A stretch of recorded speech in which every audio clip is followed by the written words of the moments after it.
Krisis petani dalam ketahanan pangan di Indonesia menjadi salah satu permasalahan di bidang pertanian. Krisisnya petani menjadi salah satu faktor terjadinya kegagalan produksi dan mengakibatkan kualitas tanaman pangan yang menurun dan tidak dapat memenuhi kebutuhan pangan penduduk Indonesia yang jumlahnya semakin tinggi, sehingga menyebabkan Indonesia terancam krisis pangan pada tahun 2025.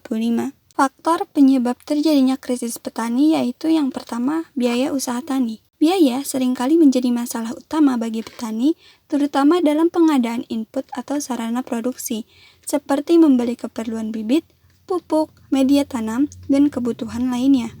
Karena kurangnya biaya yang tersedia, tidak jarang petani saat panen mengalami kerugian dalam usaha tani.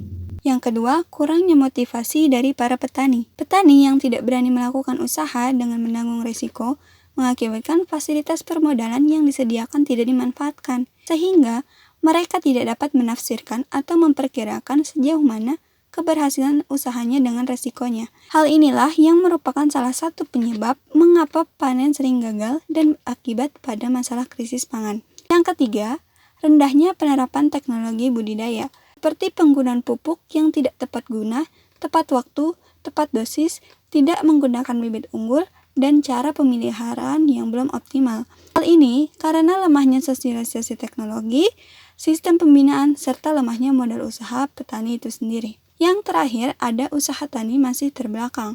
Secara umum, tujuan utama pertanian atau usaha tani yang diterapkan sebagian petani di Indonesia adalah untuk memenuhi kebutuhan pangan keluarga.